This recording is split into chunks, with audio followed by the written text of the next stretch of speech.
al meditar el Evangelio de hoy, Marcos 12, 38 al 44, nos encontramos a Jesús haciendo una durísima advertencia a la gente.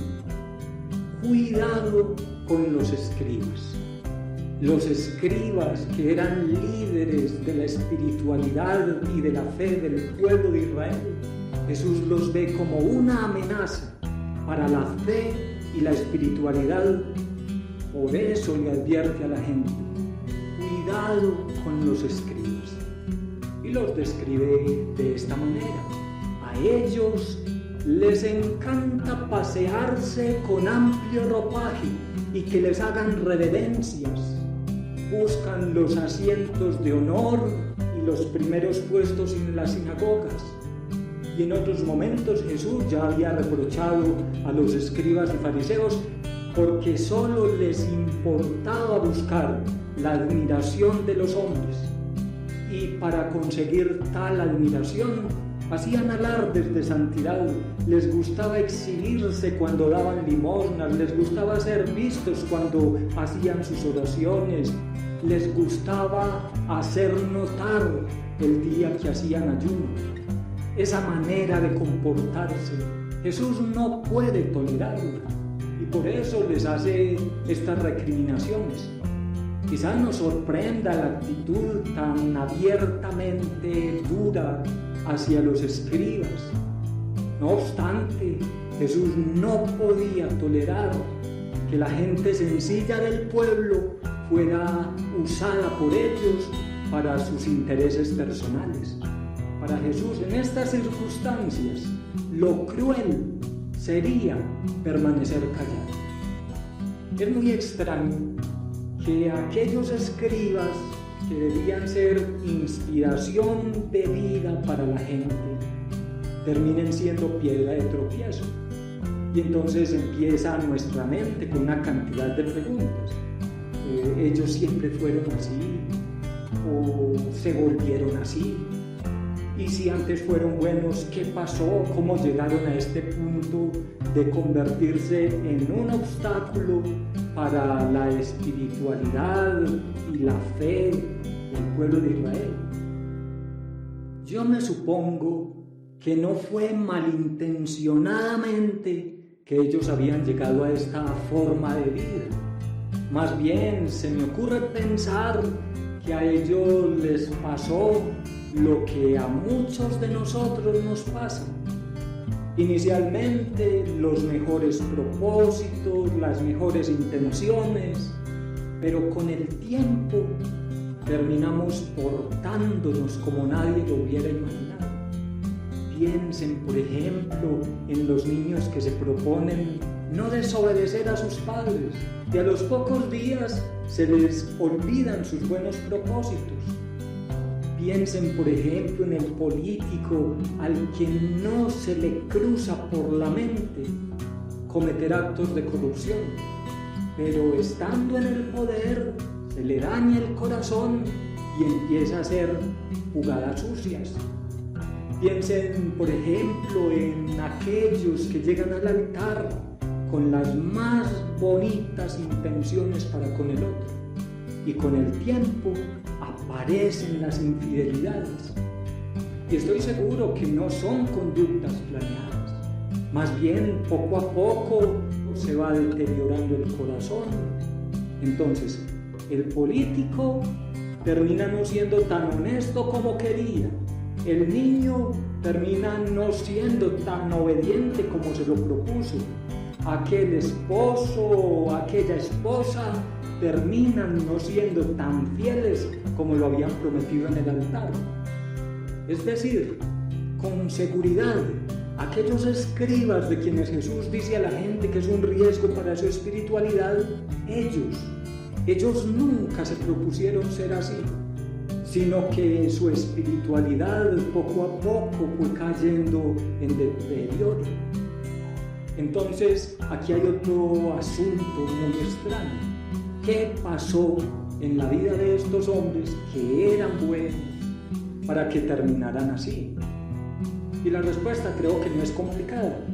Personalmente pienso que cuando el hombre va perdiendo su fervor, cuando va desplazando a Dios de su vida, cuando empieza a descuidar su oración, inevitablemente comienza un alejamiento de Dios, y el alejamiento de Dios pues trae como consecuencia una vida más desordenada, una vida menos virtuosa. Tal vez este fue el problema de los escribas. La raíz de su problema es que su corazón poco a poco se fue alejando de Dios, y por tanto su alejamiento de Dios empezó a repercutir, empezó a traer como consecuencia el decaimiento en muchos aspectos de sus vidas. De todas formas, lo peor del caso no es que su espiritualidad, su fe hubiera caído tan bajo. Acá lo grave es que en lugar de arrepentirse, se declararon como los peores enemigos y perseguidores de Jesús. Lo persiguieron sin descanso hasta llevarlo a la muerte, y muerte de cruz. Tan afanados estaban ellos en buscar su propia gloria, que en lugar de abrirse a la fe, de reconocer sus errores como Jesús se los hacía ver, en lugar de eso, fueron incapaces de creer en Jesús, fueron incapaces de hacer que lo que Jesús recriminaba fuera un motivo para recapacitar y corregir sus malas acciones. Frente a ese deseo de los escribas y fariseos de llamar la atención, Jesús enseñó que la verdadera espiritualidad cristiana es ante todo secreta. Cuando ores, busca un lugar secreto y el Padre que ve en lo secreto te recompensará. Cuando des limosna, que tu mano izquierda no sepa lo que hace tu derecha. Cuando ayunes, que los demás no se enteren de ello. Frente a esta ridícula obsesión de los fariseos por buscar la gloria para ellos mismos, sobresale el ejemplo de Jesús. Jesús nunca buscó su propia gloria de parte de los hombres. El deseo de Jesús era buscar la gloria del Padre. Por eso decía: Padre, glorifica tu nombre. Y además nos enseñó que este debía ser también la prioridad de nuestra vida. Al orar digan: Padre, santificado sea tu nombre. Los apóstoles esto lo entendieron muy bien. Como ejemplo, por mencionar uno de tantos, San Pablo dice: yo no busco el favor de los hombres, sino que busco agradar a Dios. Si todavía quisiera agradarle a los hombres, no sería un auténtico discípulo de Cristo. Gálatas 1:10. Si somos honestos, tenemos que reconocer que esas mismas ansias de aquellos hombres que buscaban el elogio, el aplauso, la admiración y aprobación de la gente, ese mal, esa tentación está profundamente arraigada en el corazón de muchos de nosotros. ¿Cuántas veces no queremos ser aprobados, tenidos en cuenta, ser admirados?